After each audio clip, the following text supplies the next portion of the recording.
going on, guys? Welcome back to the next installment of the ZIL build. Waiting on tires and wheels. That's what this video is mainly going to be about. I just realized some of them I ordered, they're not coming. They're coming from China. I got them on Amazon. Thought it was going to be quicker than dealing with that. They had them in stock on Asia Tees in China, or Taiwan warehouse, not the US warehouse, unfortunately. And yeah, so I'm just piddling around with this. We still got to put our radiator in. We got to take the front cab back apart for that, or back off the frame. I wanted to put the license plate on. So the boom chassis came with a really nice scale plate. It's even got holes for hardware. So I'm thinking I'm actually going to bolt it to the roll pan. I've got their tiny little drill bit that came with the kit in there with some rubber hose, and yeah, it should work. But to line it up, I've cut a tiny little strip of sticky tape, and I'm going to try to stick it on there. And that way we could just drill into the plate. And I also have some 1mm by 4 screws that came with the kit. I had a lot of extra hardware. That's one really nice thing about the boom kits. You get plenty of hardware. I've got tons of stuff left over from all 3 of those. Spare leaf springs, everything. And if I can peel this tiny piece of tape, we will move on. Got just a tiny little strip. And if we can peel the other side off, get this thing eyeballed. Luckily that's not real rust, so it's not, I don't have to worry about it sticking, or not sticking, hopefully. I don't know where my caliper is. I was gonna try and measure it. I don't have anything. Could put it up higher. Might be safer that way. Worry about it getting dragged off back here, but let's just eyeball it. It's not sticking down any further than the leaf spring, so it should be okay. I have a spare in case I lose it. So now we're just going to drill some little holes in this.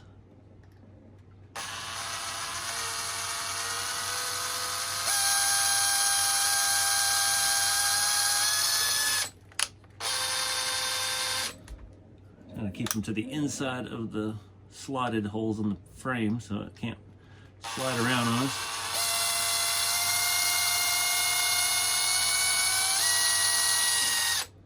All right, there's 2 of these left. I hope that I didn't check what size drill bit that actually was, so I find my tiniest Phillips head. That little computer hardware kit still coming in handy here. I can't see anything. We're gonna need a different tip one now.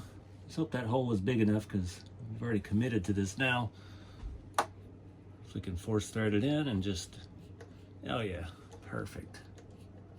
A little long for the job, but where'd the other one go? Gotta get in there before I lose it.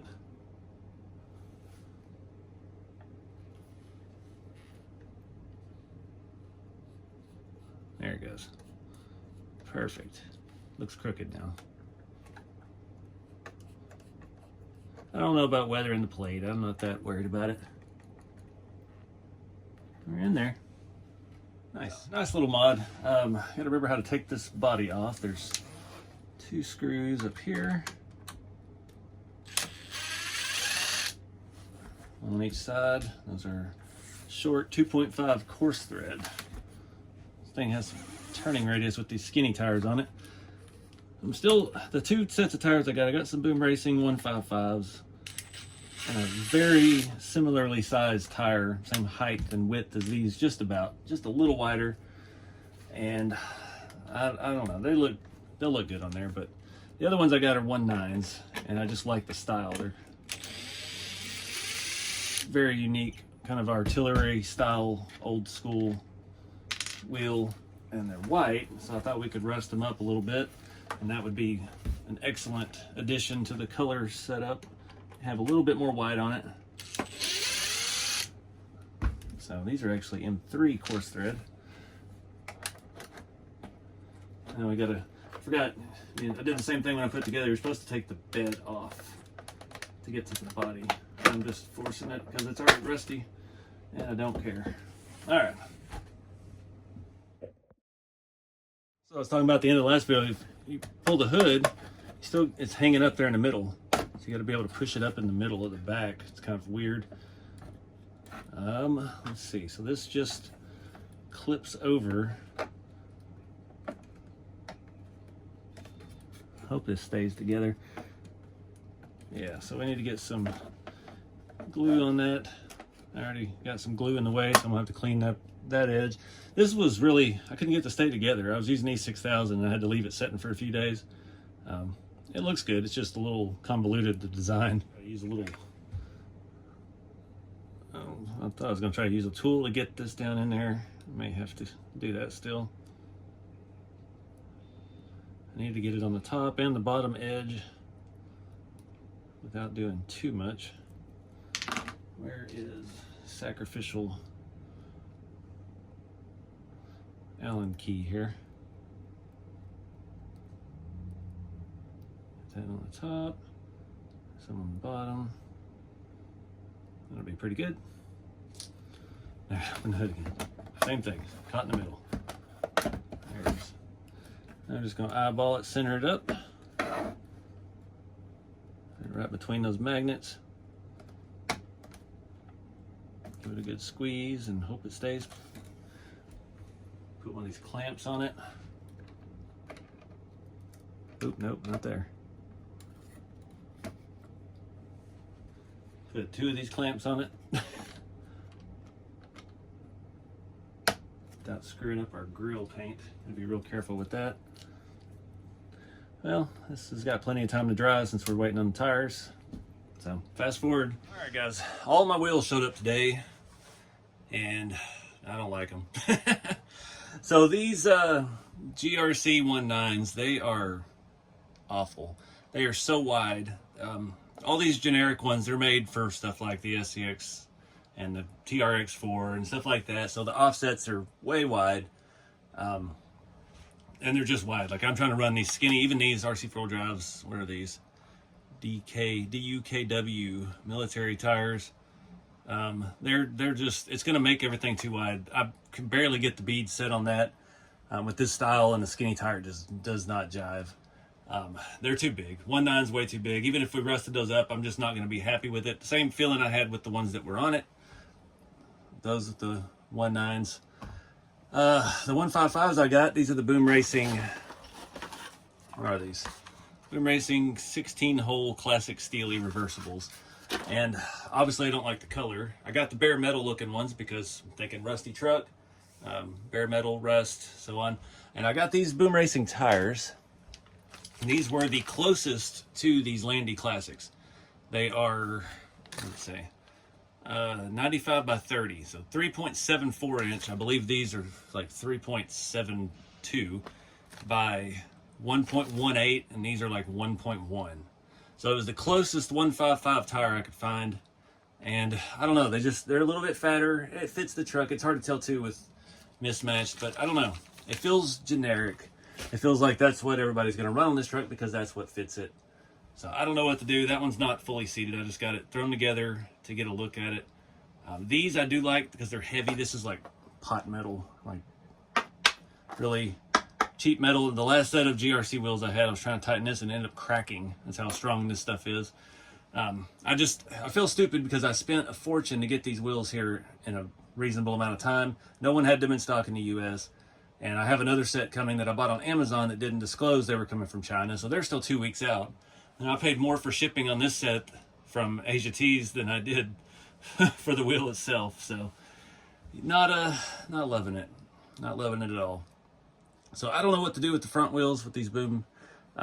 Really nice looking scale wheel. They do have caps. Both of them actually have caps. Even these have a screw-in black center cap with 5 fake lug nuts. So it's not just that, but I just thought that style, like artillery wheel, like 30s, 40s, whatever era that was, kind of a military vibe, kind of goes with the theme of the truck. But there's no tire that's going to work on this. I put these on it.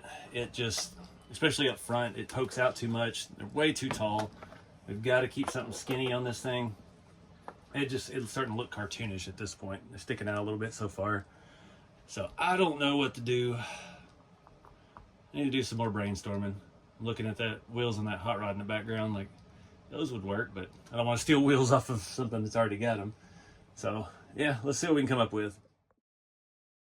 All right, guys, many hours later, I've got the wheels painted off-white. Fairly good considering that nozzle's on the way out. I was playing with the truck trying to find something cool to put in the bed of it. And I don't think that's really the right thing. I shoved that into a model car tire. Had to find some way to strap it down. But this truck is actually sagging a lot in the rear, so we may end up messing with the suspension. But we're going to do the rust like we did on the body. I've learned a lot since then. If y'all been following the channel, this was the second attempt at this rust. I did a lot of stuff backwards. Almost said something different. And learned a lot. I've got multiple rat rods up here drying. Different kinds of rust. I'm working with this stuff. I do have acrylic paints to do this with as well. But I'm almost out of this, and this stuff is expensive, this 3-part set, and I don't even like the lightest color of rust. But I just want to do this. So we're going to go back with the yellow sponge. If you remember in the last video, I've been using these coarse sponges, and that's good for random spots and stuff, but actually this stuff is working a lot better than I thought it would. I'm going to hopefully reuse this piece because it stays wet for a while. And the main thing we want to do is we want to get around the lips, and we want to get around that ridge in the middle, and anything else that gets in there is a bonus. These are pretty dry. I'm rushing it a little bit because I really want to see this truck with these wheels. I've got the beadlocks and stuff all set up in the new. I'm not painting the backs. These are a bare metal finish, so maybe they will rust on their own. We can dirty it up with dirt and call it good. They're so deep, you're not going to be able to see much of it, so that's why I'm not really concerned about it. So there's nothing to it but to do it. Let's just dump this out. It's kind of bad. I'm waiting on 4 bodies to finish drying right now. I really should cut this down to a smaller piece since we're doing a smaller part. Oh, my scissors are all gummed up. I cannot find good scissors to save my life. We don't want solid rust on this. We want to get it thinned out as much as possible, and we're going to focus around the edges.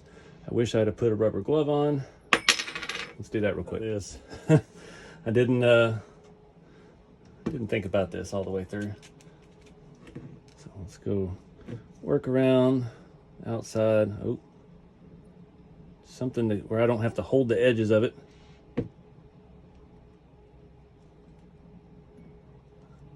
Now,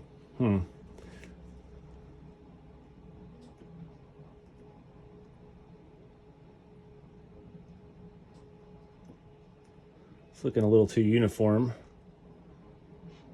Get a little more on that lip.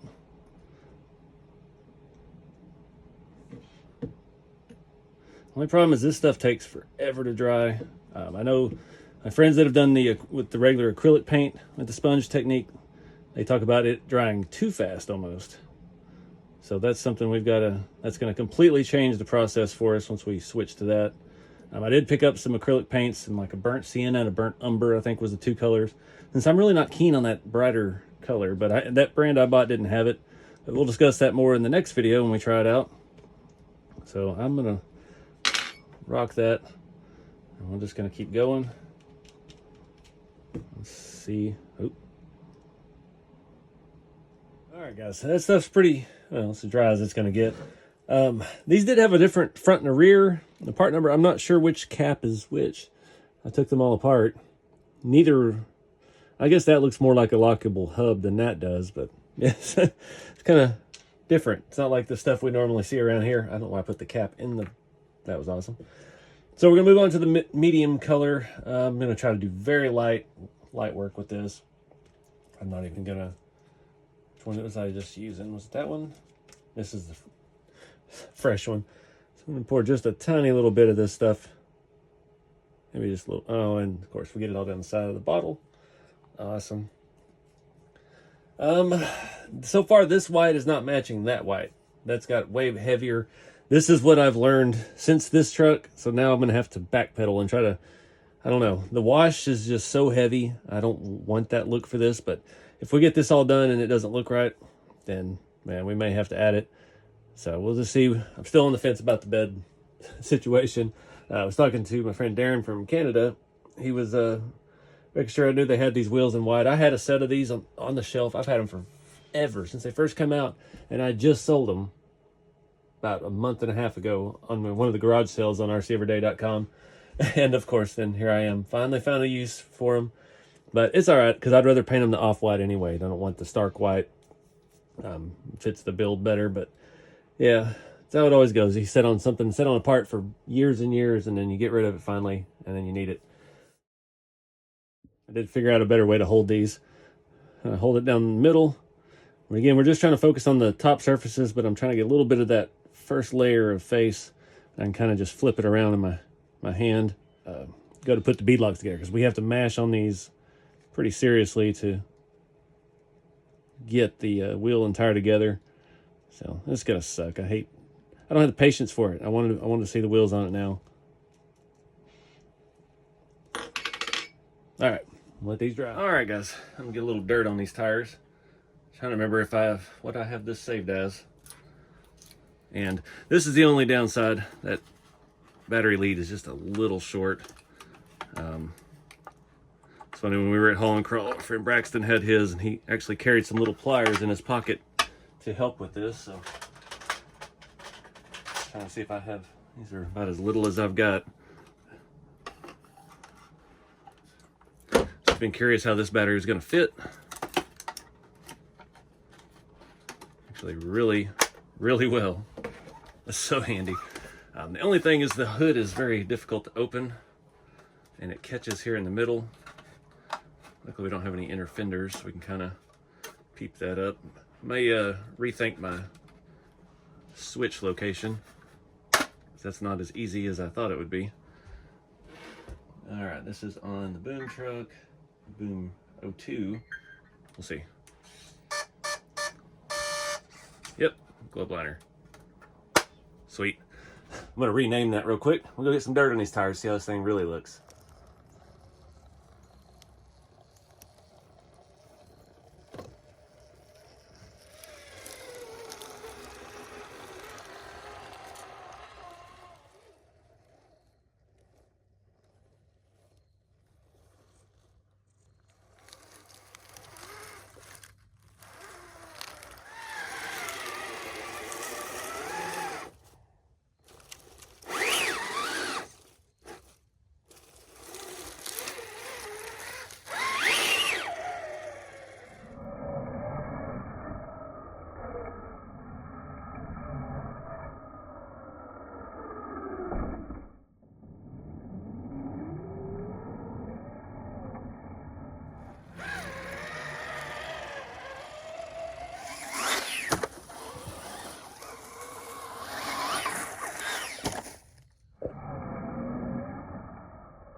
All right, guys, give it a good little flogging outside. It's the best way to break in the leaf springs and get those tires not looking brand new. I only flipped it a few times. High gear is absurdly fast. You see there, I was getting some little jumps in. Tough little truck though. The mirrors fold in nice and easily when you roll it. Works out really well. Feels like the front's a little stiff. That's why I started jumping it. Trying to soften those up. The rear feels fantastic. And perfect size tire. These are about as wide and as I was gonna say as narrow. They're perfect size to get in there. No rubbing. All our endpoints and stuff still worked from when we set it up before with the little skinnies on it. And yeah, no issues. It's a fun little truck. There's a big old leaf in there, dang it. Metal drive shafts, metal axles. I love the leaf spring stuff. It's so much more realistic to bash around. Don't have anywhere really good to, get some good glamour shots of it posed up on rocks and stuff around here, but I dig it. I think it looks good. I think I'm gonna call this one done for now. We still don't have any kind of engine bay. Remember, I did have a little V8 that I'd cut up to kind of fit on there, but it sticks up so high in there, and not being able to get the engine or the hood open easily, I think we'll not do that. I'm kind of thinking I wish I'd have ran. It'd be really hard to do now with the electronics all wrapped and everything that we did. Put the switch in the toolbox, the power button. That would have been a lot smarter thing to do. But I think it would have been about as short as the battery lead, so it would have barely stuck through. But yeah, these are great little trucks. I dig it. Again, I don't know what our theme is here. I call it the Department of Math. Just a big plus sign. But yeah, I'm digging it. I was stuck so long on this chassis trying to figure out a different body for it. These are available with the ZIL body right out of the gate. It is a cheaper option to the Land Rover Defenders, the 90s and the 88s and the 109 wheelbase. It is adjustable, so you can run different stuff on it. It's kind of a weird range. They do make the longer rails for it, which I did get about the same time I got this body. And that'll allow you to run all your standard Blazers and Toyotas and stuff on it. But I don't know. I dig it like this. I like this body. It's complete. It's well thought out, just like all the boom trucks. We don't have to take it off to change the battery. And we got a full interior. The doors do open, but you know, there's not much interior space for a figure. There's a couple ups and downs with it, but it's gonna be a great truck to drive. Looks good, full hard body. This one I might come back and add a basic light set to, since the body doesn't have to come off. That's the only reason I don't do it on the Land Rovers, because you have to pull the body off to get to the battery. And even with their quick release, if you start throwing wiring for lights in there, it's not going to be quick. So I don't necessarily like that part of them, but this one makes up for it. These doors will not come open on you. No ifs, ands, or buts. They're very, very firm snap. But interior looks good. I'm digging it. Have a little armrest in there to hide my bad seat covers. And yeah, just a cool little patina truck. So we are going to be doing another one of these bodies here before long. It did just come in. We're looking like we're going to lower one on the shop truck chassis. But I've been on a weathering spree lately, doing different techniques, and I've got another technique I want to try to learn, and we'll see where that build takes us. But until then, guys, get out there and have some fun with the hobby, and keep it scale. Appreciate y'all watching. If you're interested in these, there's a link below to Asia Tees. They did have these trucks in stock in the US warehouse, so you can not have to wait and pay tariffs and all that. But keep it scale, and I'll see y'all in the next video.